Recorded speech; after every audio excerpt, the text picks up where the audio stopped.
Hello everyone, so today I would like to share to you about maritime attorneys in Hudson Sea Acts. Fighting to get you the compensation you deserve after an offshore work accident.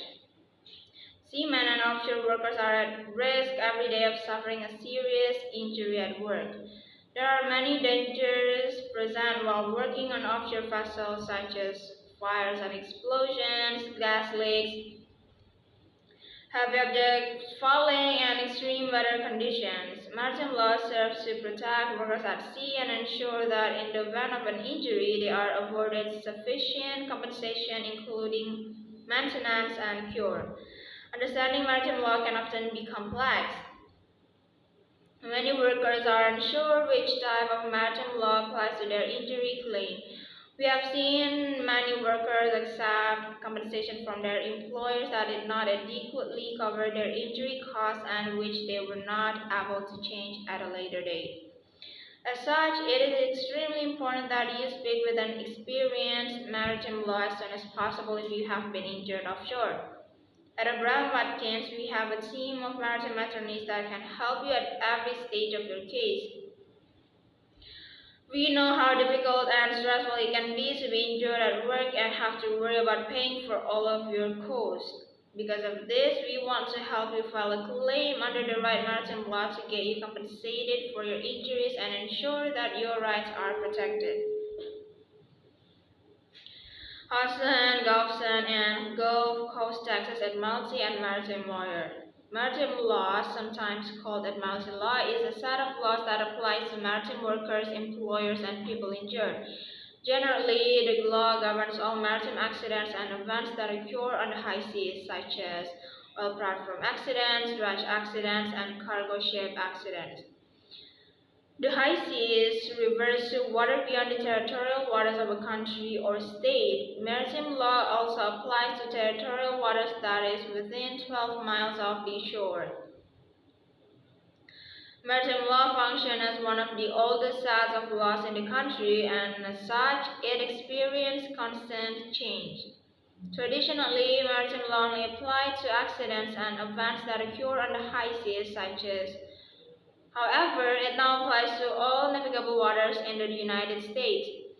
Defining navigable waters under the law can sometimes be confusing, and most of the law that we use today is based on previous cases attempting to offer a clearer definition.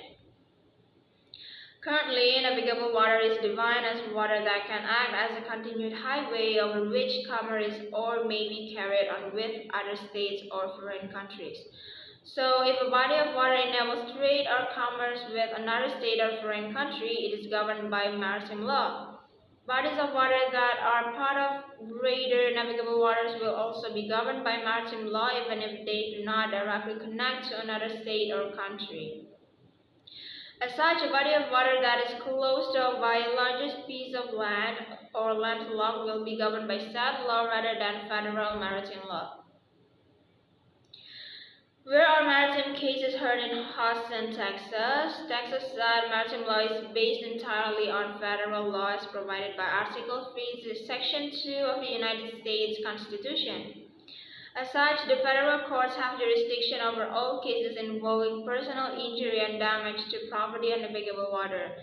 The only area that state courts may apply their own discretion is in relation to the compensation process for victims.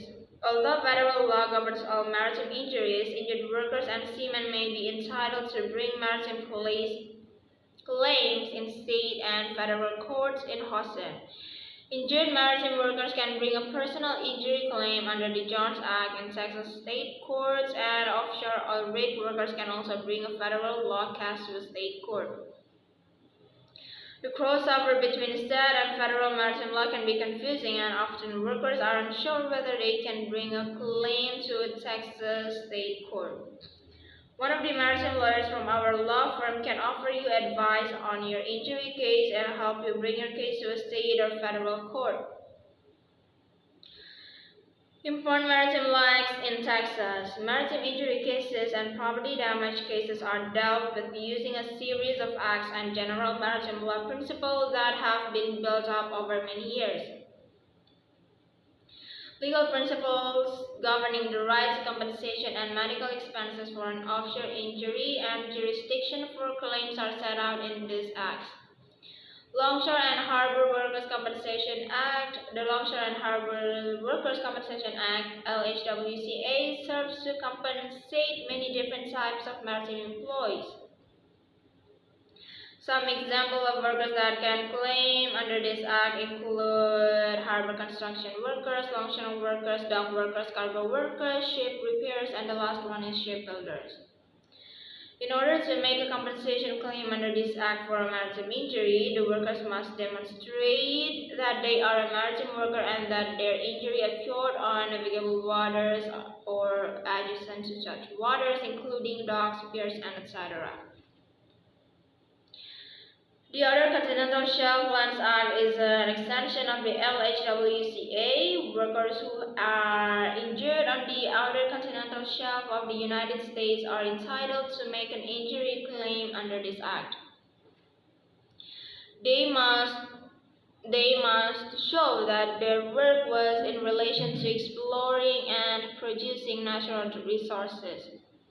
If you work on an outer continental shelf or rig, you may be entitled to file a maritime injury claim under this act. However, if you are employed by the U.S. government, a foreign government, or a state government, you will be exempt from filing a personal injury claim under the Outer Continental Shelf Lands Act. All deaths that occur on the high seas outside of a state's territorial waters are covered under the Death on the High Seas Act. This act provides that family members of workers and passengers who die due to an accident at shore caused by wrongful act, neglect, or default occurring on the high seas can bring a lawsuit. Family members can only recover compensation for pecuniary losses like financial support and will be unable to recover medical expenses and funeral costs. The statute of limitations for bringing claims under this act is 3 years. The John Act, also known as the Merchant Marine Act, was established in 1920 and covers the rights of seamen to file claims against their employers for an offshore injury. Under the Jones Act, workers have a right to file a compensation claim against their employer if they were wholly or partially responsible for their injuries. As such, your employer only needs to play a part in causing the personal injury you suffered to recover compensation. Some incidents of negligence recovered under this act include. So I think that's all from me. Thank you for watching and bye-bye.